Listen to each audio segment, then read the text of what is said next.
Welcome back to Society Case Files. My name is Robert, and today I want to talk about the Hexwraiths. The box that I got, which is very old school and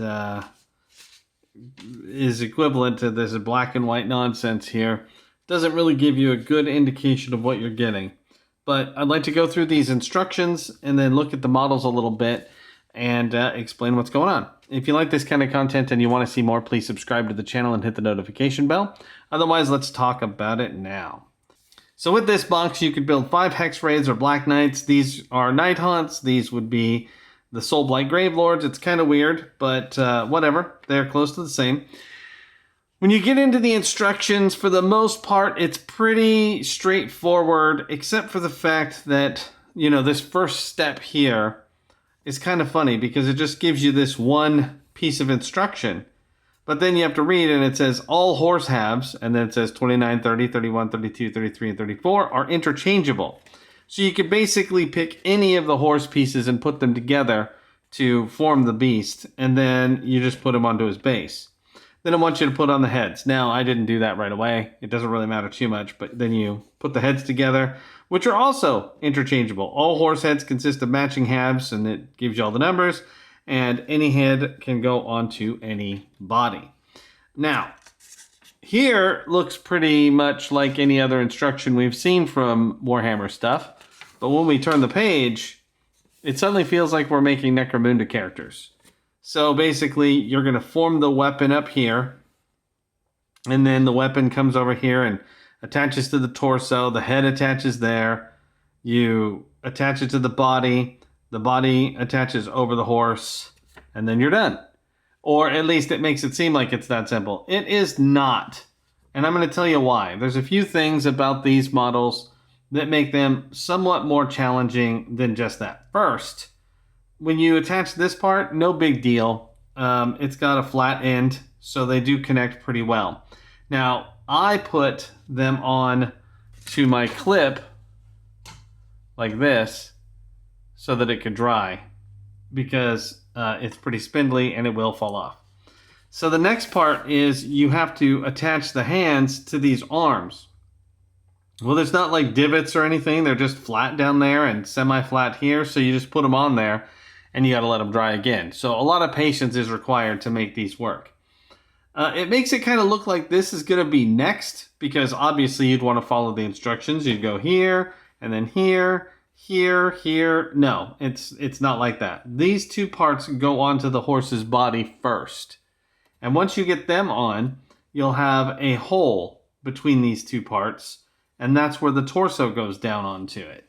So the torsos on the bottom have a tiny little tab, basically, and that tab goes into the hole that is formed when these two pieces connect. Now, these pieces are interchangeable, and you could technically use them on any of the torsos. I know this because I made a mistake right off the bat by building all the horses and then getting them mixed up, so I couldn't necessarily do it 100% properly. Now this head, when it connects up, it basically has an actual spine to connect to. It's not a big piece, but the jaw sort of touches the bottom of the neck. So you've got two contact points directly under the skull and the face. And when you have to do faces on these guys, that's true of all of them. When you move over to the next guy, he's pretty close to the same, except for this one was actually pretty challenging. If you look at the finished product, he's got his arm down here and this arm up here, and while that arm is already part of the torso, this one was not. Now I have that guy done, and I'll bring him up here to take a quick look, and here he is. And I had to basically put a finger here and a finger here to hold that in place while it dried enough to consider it, safe. And that's been kind of the struggle with these guys so far. This was by far the easiest of them. His arm attaches here and then touches that. And then this part was really easy. No big deal. I'm still actually working on this little dude here. And that's because while I did get one of his arms on, his little staff thing, which is still on here, This hand will connect to this arm, and then he has another arm that'll connect to the other part of this, and that'll conclude him. And the weapon sort of goes across him like he's holding it in his lap. So it's a little bit finicky, and this guy has to dry a lot more before I can finish him. So anyway, let's look back at the instructions for another moment. I'll flip to the next page. So this guy, easiest one, as I said, this is the one that goes on the shoulder. His arm's up here. You just got to put his scythe on there. His head attaches pretty easily. Not too bad. Same thing going on here. Blah, blah, blah. When we move over to this guy, this is the guy that I still have drawing. He's got his two arms. He's got the weapon. The weapon has to be put together. There's no reason that he's this challenging, but he's got all this stuff. So he's kind of a pain in the butt. And then this is what they'd consider the final guy. He sort of does cross body. So this part here attaches to his torso below and scoops up so that this arm goes up and attaches to the scythe. And then if you look, you can see that the scythe attaches there. And that's how you'd make it work. Now, the stranger part of this character is his head is sort of halfway down because he's got like this flaming thing on his back. And that was actually a little bit weird to put on. I wasn't entirely sure how to make that work. So let's take a look at him really quick. Where are you? I think it is this guy right here. Nope, wrong one. Here he is. So here's his head. Here's the arm going across the body, and then here's the other part coming up. This was also challenging. I had to hold it in place and let it dry before it worked.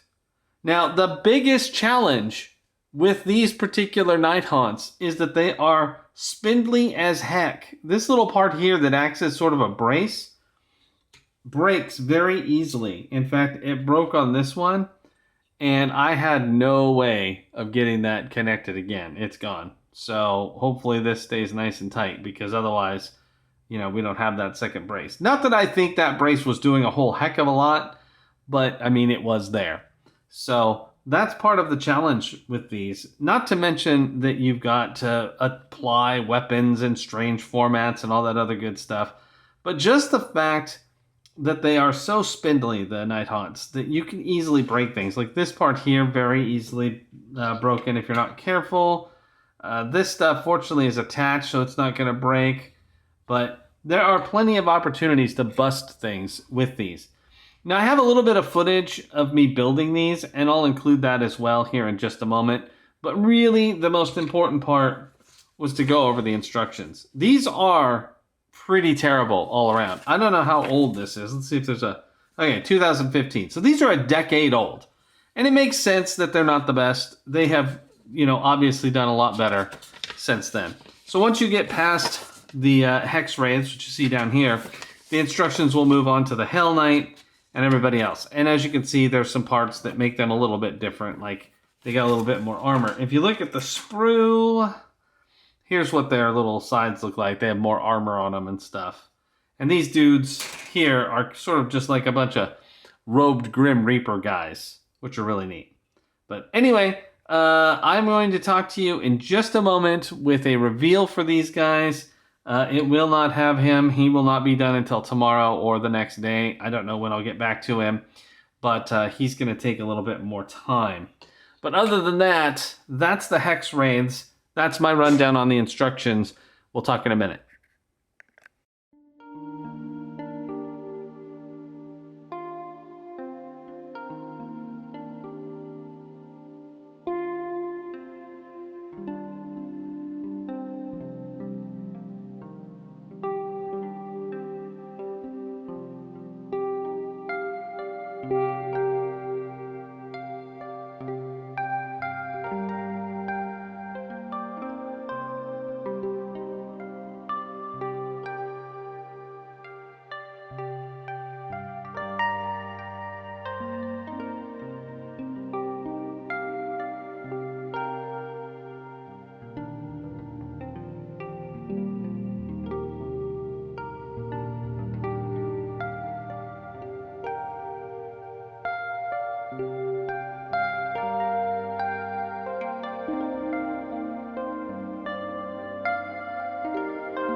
Here are the finished Hexwraiths. The reason, of course, you didn't see every single detail is, like I said, during the instruction phase. They're just very cumbersome and time-consuming models. Not because there's a lot of steps, but because you got to let them dry for quite a while. I started them on a Monday, and I finished them the following Monday. And that wasn't necessarily because it took that long, but I did, you know, take some breaks in between. All around, I think they're pretty cool, but the instructions are terrible. That's why the whole beginning of this video goes into that. That's why I didn't necessarily show everything. It's super easy to put the heads of the horses in and all that stuff, but you'll see. If you have any questions, do let me know. If there's a model you'd like to see, let me know and I'll add it to the list. Otherwise, I hope this helped. And again, if you do need additional help, I am here and I'd be happy to throw it out. This is Robert with Society Case Files, signing off.